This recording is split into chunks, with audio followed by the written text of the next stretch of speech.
Assalamu alaikum wa rahmatullahi wa barakatuh. Tawheedosunnat.com. Alhamdulillah alladhi hada wa salatu wa salamu ala ibadihi alladhina istafa. خصوصا على سيد الرسل وخاتم الأنبياء وعلى آله وأصحابه الذين اجتبى.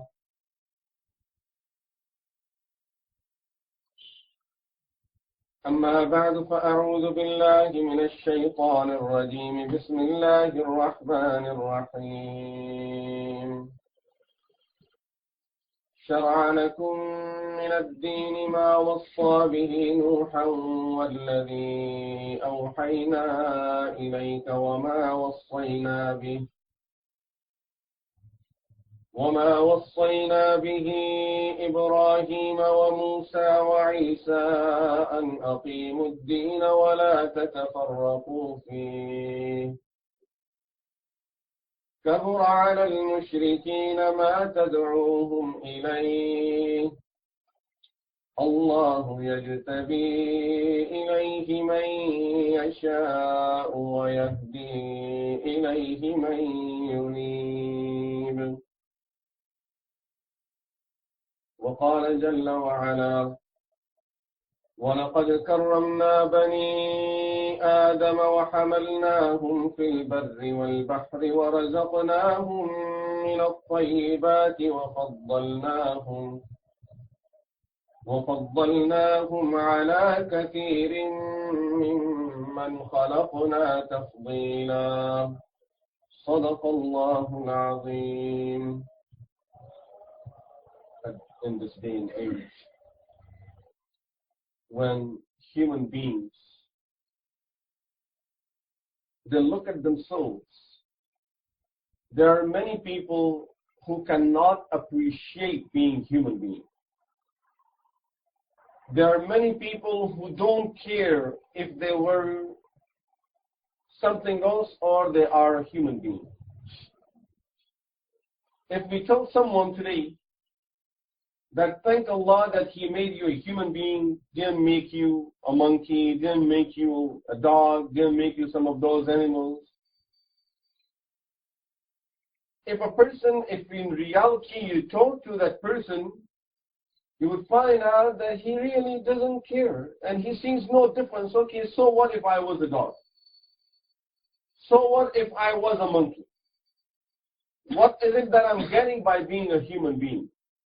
In some cases, people prefer to be something else than being a human being.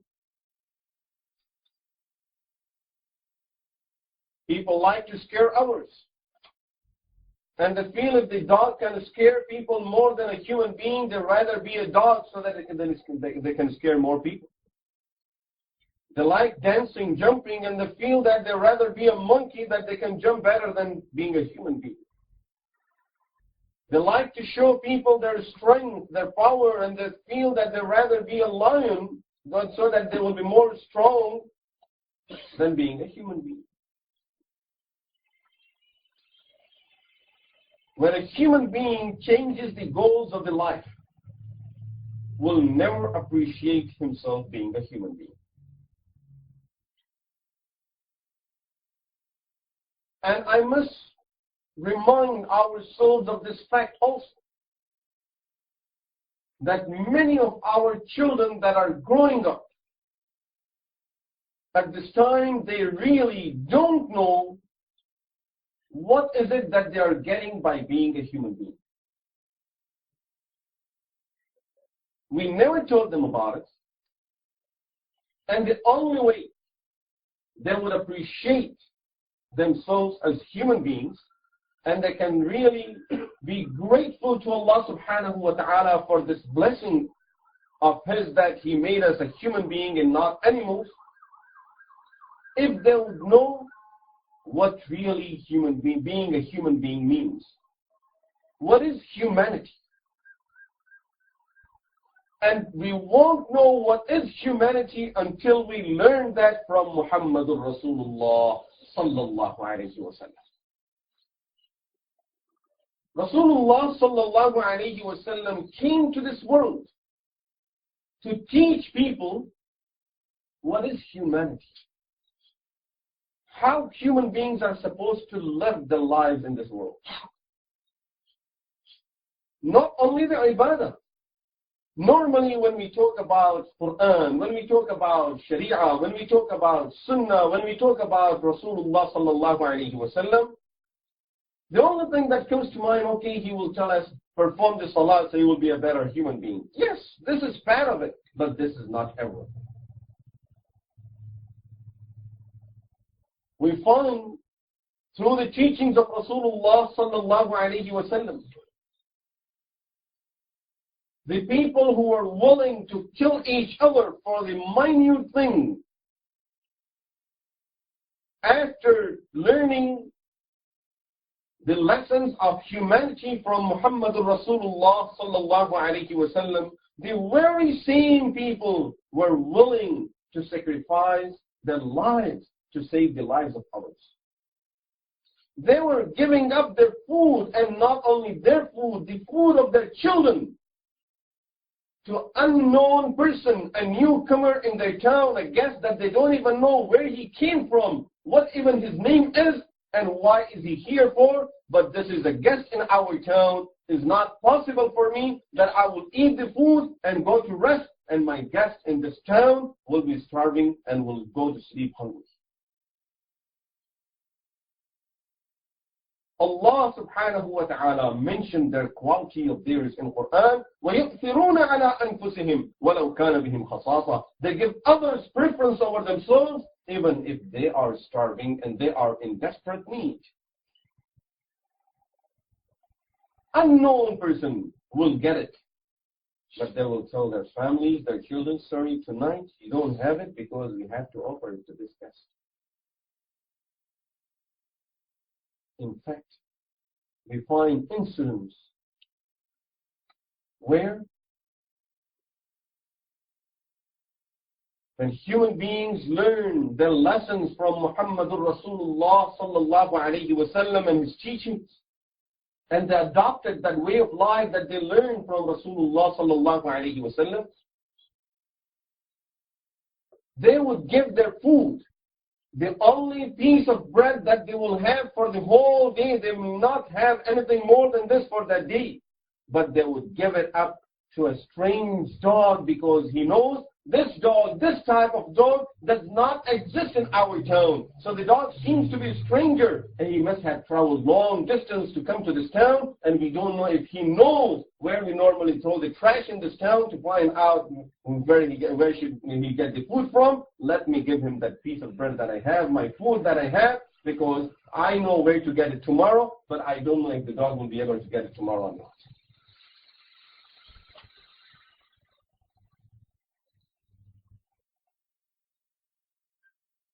And this is what we learn when we read the biographies of the scholars of Islam, Sahaba, Tabi'een, Taba' Tabi'een, Muhaddithin, Fuqaha, Mufassirin, and Ulama of the Islam, Zuhad, Ubbad. When we read their biographies, we learn these things. We learn how to live in this world as human beings, so we can appreciate being a human being. And when we read their biographies, really you feel that if this is what humanity is, then really I want to be a human being.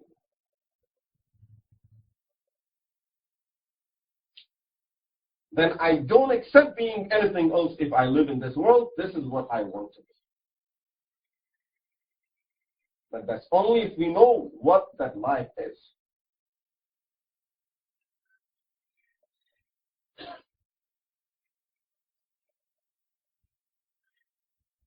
Go through the biographies of any of the scholars of Islam that the Ummah knows as a scholar of Islam, whether he is a muhaddis, mufassir, zahid, abid, faqih, imam, whatever he is. If that person was acknowledged by the scholars of Islam being a good scholar of Islam, look at that person's ibadah, look at that person's business and trade, look at how that person dealt with people, all of these things will just give us good indication of how they learn to live their lives from Rasulullah sallallahu alaihi wasallam and from the Sunnah of Rasulullah sallallahu alaihi wasallam.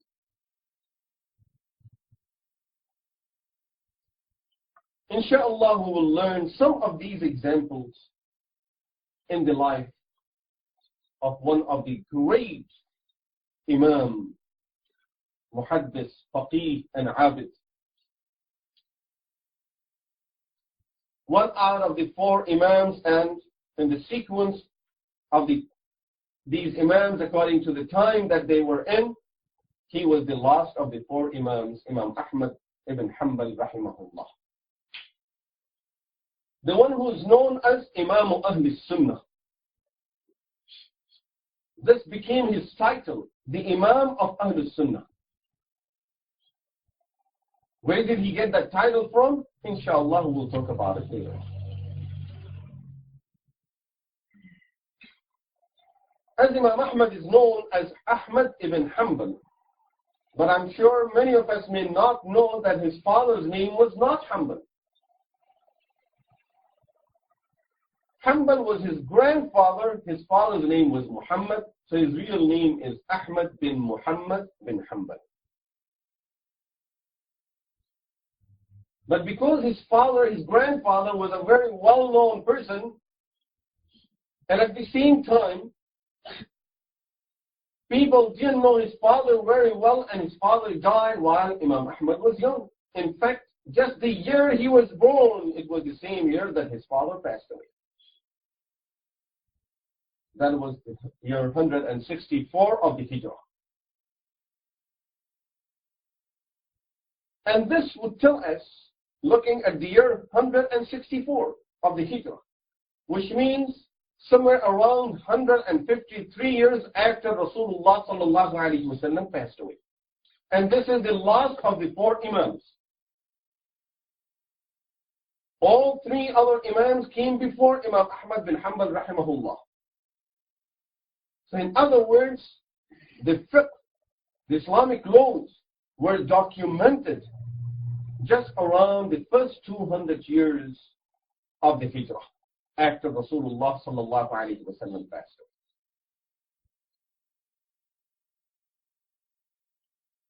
It did not take them very long after that, after Rasulullah sallallahu alaihi wasallam. Imam Abu Hanifa rahimahullah is of Tabi'een, Imam Malik taba' Tabi'een, Imam Shafi'i comes after that, and Imam Ahmad bin Hanbal was almost in the same time of Imam Shafi'i, except that he is the student of Imam Shafi'i rahimahullah.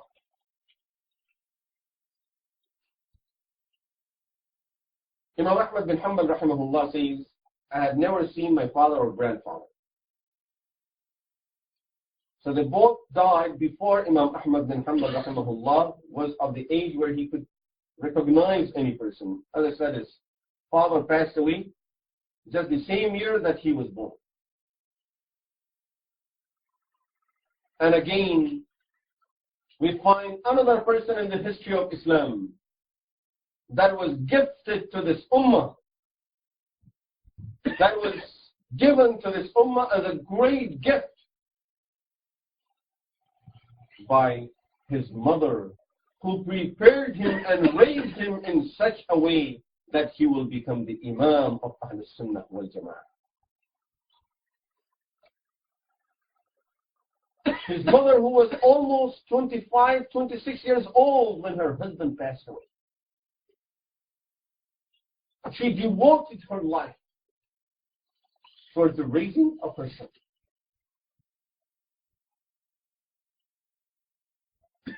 And her main concern was she wants her son, this was her goal of the life, that she wants her son to be the Imam in adab and ilm in wara, which means in his ibadah. She wasn't really looking forward to have him as one of the great faqih, where people would just come and ask him all the questions regarding the matters of their deen. Her goal was at least the Imam in his adab, where people would see him and they will realize that this person really learned the adab from his mother. He knows how to behave. And really she succeeded so much in this field that people looking at Imam Ahmed bin Hanbal when he was a child, people looking at him used to say that we spend so much money on teachers to raise our children, and they used to call them mu'addibin. In those days, this was a trend that people who could afford it, they will have a mu'addib for their child, which means they would pay a person specifically to watch over their children, and their children will be spending most of their time during the daytime, most of the days with that mu'addib or around that person, regardless of what that person is doing. If he's teaching, they are sitting around him. If he's giving fatwa and whatever else, the children are just sitting next to him. If he's leading the salah, they are behind him. They are always with that person so that they keep on learning the adab from that person. This was the trend in those days. They used to call them mu'addibin, the person who would teach others the adab, akhlaq, morality, behavior. Imam Ahmed bin Hanbal rahimahullah's mother could not afford to send him to any of those people. And therefore she took that responsibility upon her shoulders. And this tells us the difference between a mother doing it and someone else doing it for her and for us. A mother raising the child or a babysitter raising the child. Other people looking at Imam Ahmed bin Hanbal, they used to say, we pay so much to these mu'addibin. And we are trying so hard. But look at Ahmed bin Hanbal. He's an orphan. Doesn't even have a father. His mother cannot afford to send him to a mu'addib, but he's better than all of our children. That was the effort of the mother. In other words, this is the success of that mother that is being seen by everyone in the community.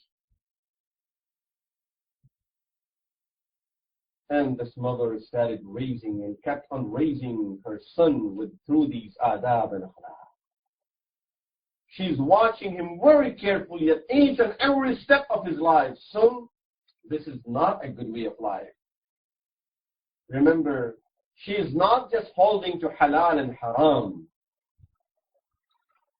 That was something that even a person who is considered to be away from deen, at least that person will be holding to halal and haram and will teach their children halal and haram, that these are haram things, you can never even think of them, and this is halal and this is what you are allowed to do. But going beyond this adab, son, this is not good. This is not a good behavior. This is not the good way of treating others. This is not the good way of thinking about others. The son comes back home to say a word, and the mother stops him. No, son, this is backbiting. You are not allowed to do this. Imagine if mothers will raise the children in these adab, through these adab and akhlaq.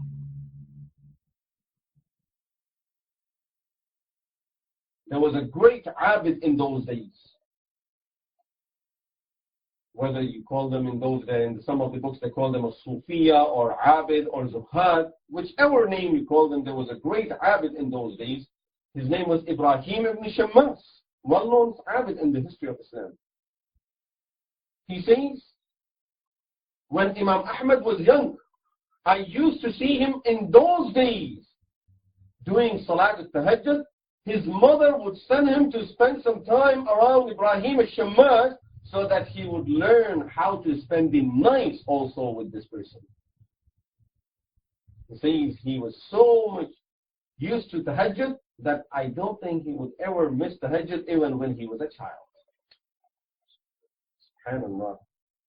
This is how they raised these children. This is how they became the Imams of the Ummah.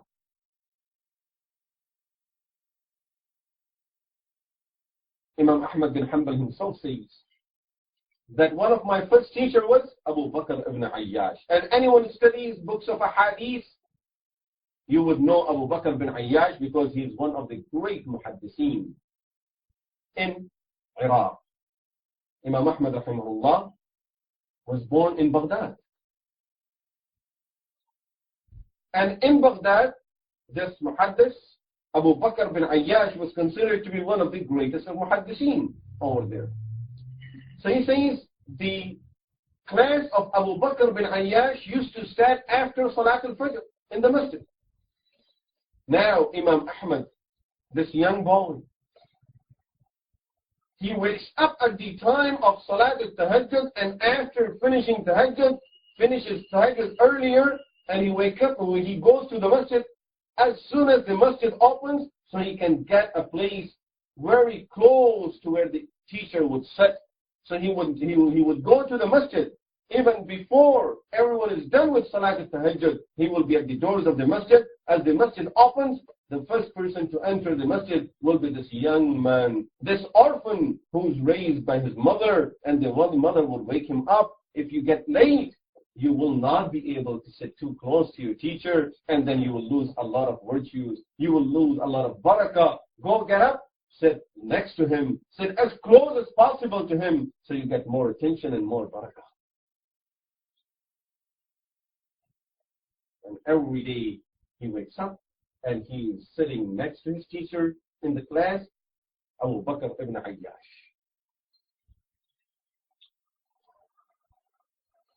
Imam Ahmed bin Hanbal rahimahullah kept on learning the hadith from the fuqaha around him in Baghdad. Finally, by the age of 18, he had memorized all the hadith. I'm not talking about memorizing Quran, that was much earlier. By the age of 18, Imam Ahmed bin Hanbal rahimahullah had memorized all the hadith of the muhaddithin in Baghdad.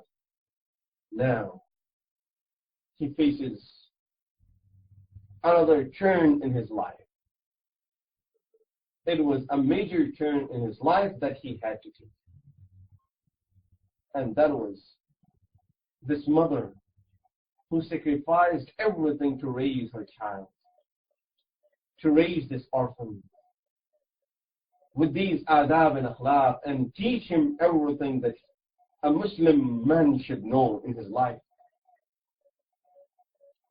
Now it's time for this young man who's 18 years old to leave his mother by herself and travel around the world to get the hadith from the other muhaddithin. So initially he went to different towns in Iraq. He went to Kufa, he went to Basra, and spent some years over there memorizing the hadith from the muhaddithin in those towns.